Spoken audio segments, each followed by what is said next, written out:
আমি আজকে করব পাঁপড়ের ঝাল। পুরোটা নিরামিষ। আজকে আমার মঙ্গলবার।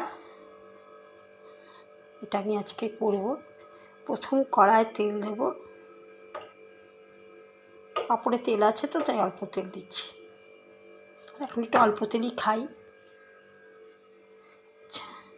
তারপর দেবো 5 ফোড়ন,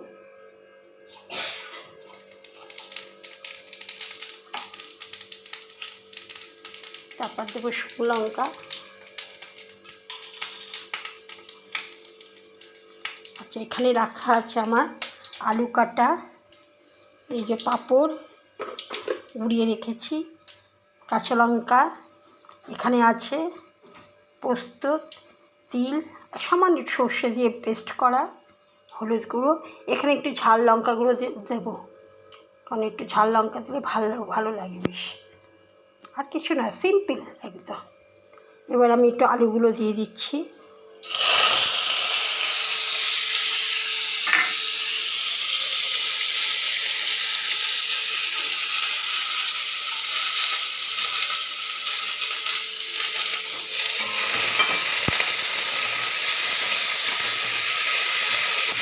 বেশি সময় লাগবেও না, তাড়াহুড়ো করে রান্না হয়ে যাবে এটা। আচ্ছা একটু দিচ্ছি নুন, একটু লাগবে নুন।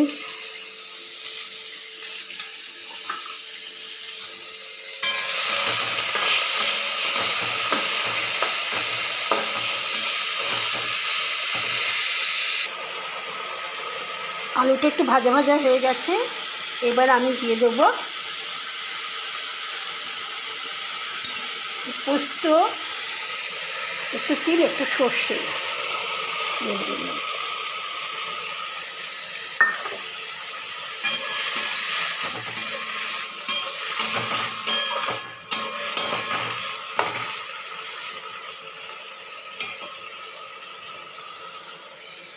এবার দেবো একটু হলুদ গুঁড়ো, একটু লঙ্কা গুঁড়ো।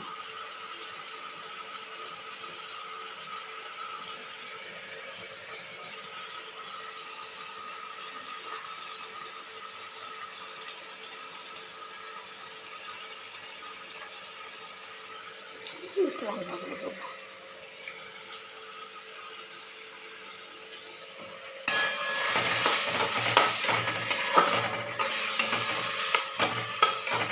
বেশি নাড়বো না, একটু গন্ধটা চলে যাবে।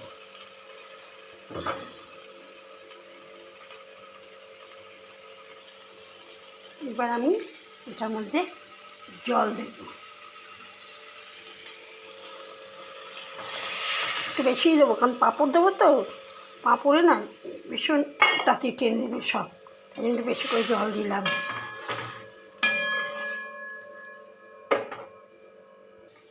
মোটামুটি তরকারিটা উঠে এসেছে।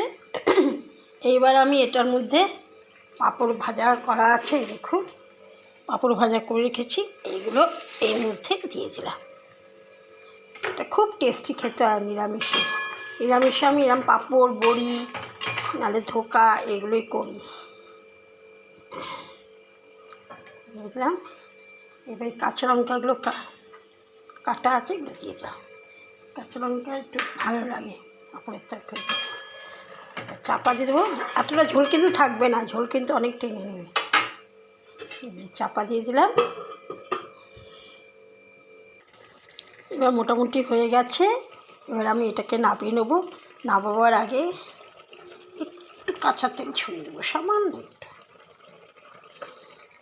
কাঁচা তেল দিয়ে দিলে গন্ধটা ভালো বেরোবে বেশ।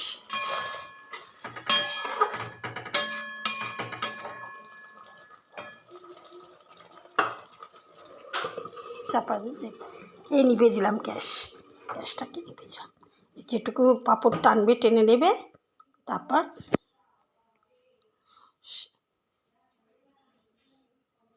যেটুকু পাঁপড়ের ঝোল থাকবে ওটাই খেতে ভালো লাগবে। শেষ করছি, কেমন হবে পরে জানাবো।